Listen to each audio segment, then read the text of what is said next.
크론병은 1932년 미국 의사 버릴 버나드 크론이 처음 보고한 질환입니다. 소화기관 전체에 걸쳐 발생할 수 있는 염증성 장질환으로 완치가 어려워 평생 관리가 필요한데요. 건강보험 심사평가원 자료에 따르면 지난해 크론병으로 진료받은 환자는 34,614명으로 2020년 25,476명보다 4년 만에 약 35.9% 증가했습니다. 크론병은 만성 염증성 장질환의 한 형태로 입에서 항문까지 소화관의 어느 부분든 침범할 수 있는 전층성 염증 질환입니다. 크론병의 정확한 원인은 아직 명확하지 않지만 면역학적 이상, 즉 장내 세균이나 자가 항원에 대한 면역 반응이 비정상적으로 과도하게 활성화되어 나타나는 질환입니다.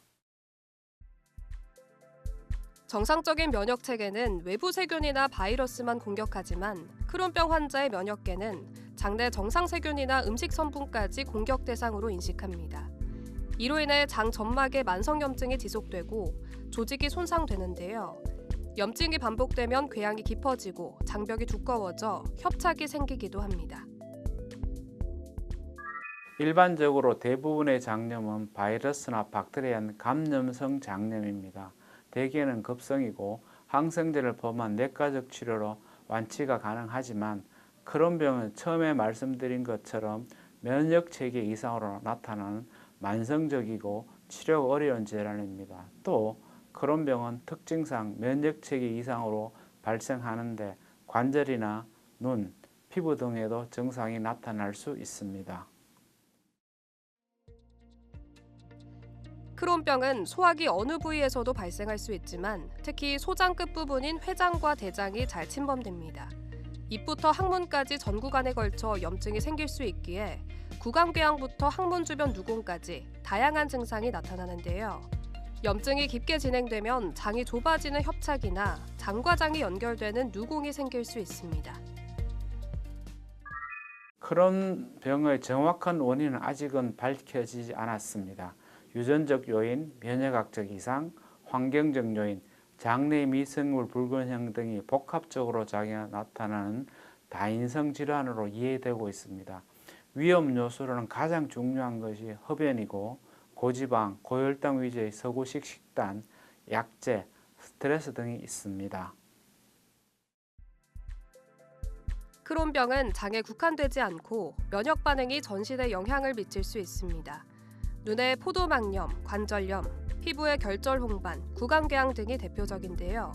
이는 장에서 발생한 면역 염증 반응이 다른 조직으로 확산하거나 유사한 자가 면역 반응이 전신에서도 발생하기 때문입니다. 따라서 장 증상이 호전되더라도 이러한 장외 증상은 별도의 관리가 필요합니다.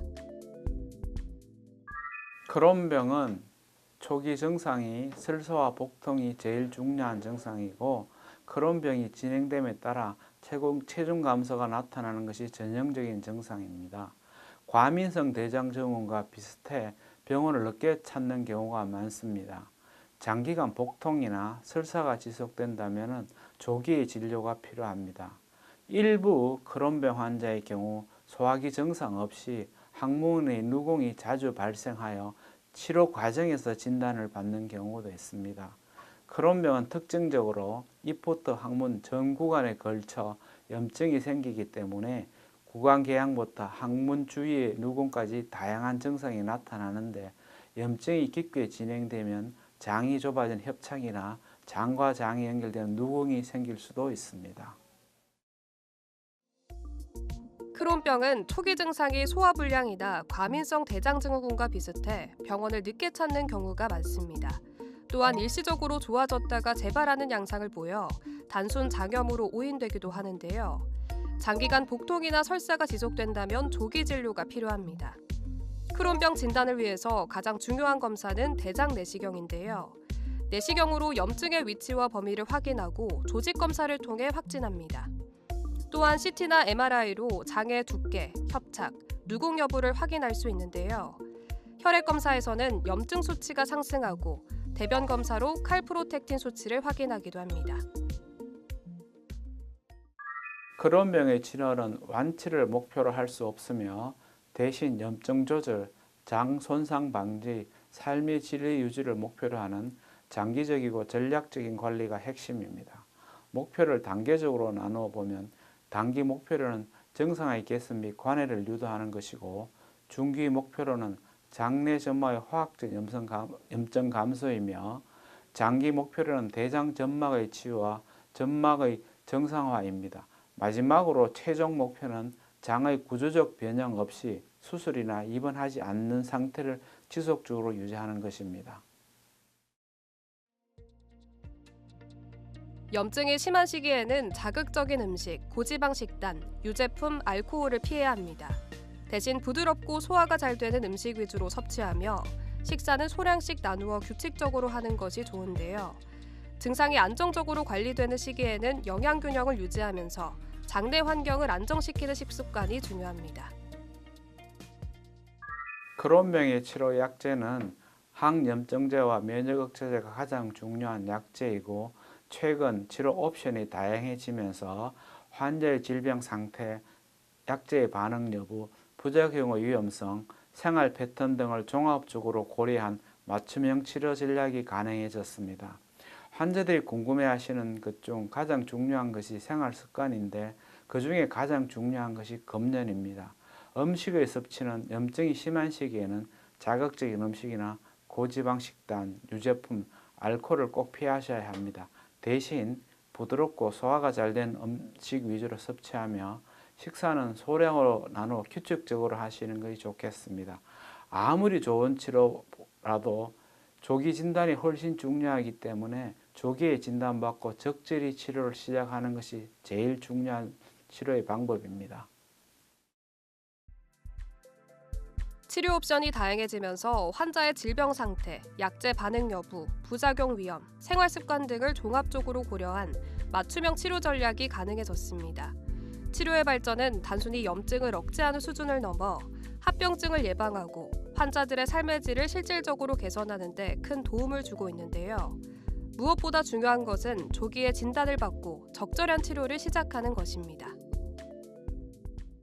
크론병은 만성질환으로 장기적인 면역억제 치료가 필요합니다. 따라서 치료 과정에서 발생할 수 있는 약물 부작용을 모두 면밀히 관리해야 됩니다. 가장 중요한 것이 감염입니다. 대표적으로 폐렴이나 결핵 등 폐합병증과 대상포진의 발생도 가능합니다. 그래서 치료 전이나 치료 중이라도 예방접종이 매우 중요합니다. 또 일반적으로 두통이나 간염, 췌장염이 가능하지만 이런 부작용의 발생은 매우 드물고 발생을 해도 치료가 쉽게 가능하기 때문에 크게 걱정하실 필요가 없습니다. 환자들에게 당부하고 싶은 것은 약의 부작용 걱정보다는 약을 규칙적으로 복용하여 병의 합병증을 예방하는 것이 더욱 중요합니다. 여기서 잠깐! 잘못된 의학 상식을 바로잡아 건강도 지키고 상식도 키우는 Yes or No. 크론병 환자가 임신하면 조산의 위험이 크다는데 사실인가요? 답은 NO입니다. 크론병 자체가 조산에 직접적은 아니지만 활동성 상태에서 임신하면 조산의 위험이 증가합니다. 엄마가 아프면 아이도 아프기 때문에 임신 전에 병의 활성도를 충분히 정상화시킨 후에 임신을 하시면 일반 산모와 큰 차이가 없습니다. 잘못된 의학 상식 깨치기 Yes or No 두 번째. 크론병 환자는 섬유질이 많은 채소는 먹지 말아야 하나요? 이거 답은 NO도 아니고 S도 아닙니다.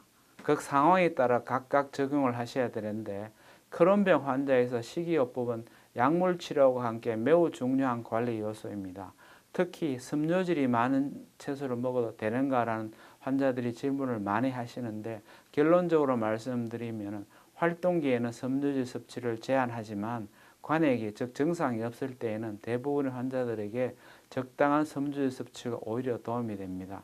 식이섬유는 일반적으로 장내 미생을 균형 유지라든가 단세 지방산의 생성, 정막 장변의 강화 등 항염증 효과를 가지고 있기 때문에 도움이 되지만 활동기에는 염증이나 부종, 협착으로 인한 섬유질이 장내 정체함으로써 통증과 복부 팽만, 장 폐색의 위험이 높기 때문에 이때는 꼭 피해야 됩니다.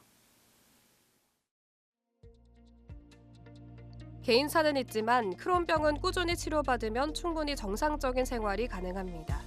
생물학적 제재의 도입으로 장 손상을 막고 재발을 줄이는 치료 성과가 크게 개선되었는데요. 다만 치료를 중단하거나 관리가 소홀하면 재발률이 높아집니다. 조기 진단, 꾸준한 약물 복용, 정기 검진이 예후를 결정짓는 핵심 요소겠습니다. 크론병 환자의 치료의 결과는 개인차는 있지만 크론병은 꾸준히 치료받으면 충분히 정상적인 생활이 가능합니다. 최근은 효과 좋고 부작용이 적은 약들이 많이 출시되어 장 손상을 막고 재발을 줄이는 치료의 성과가 크게 개선되었습니다. 당부드리고 싶은 이야기는 다만 치료를 중단하거나 관리가 소홀하면 재발률이 높아지고 치료는 더욱 어려워집니다. 결론적으로 조기 진단과 치료, 꾸준한 약물 복용, 정기 검사가 환자 여러분의 예후를 결정짓는 핵심적인 요소가 되겠습니다.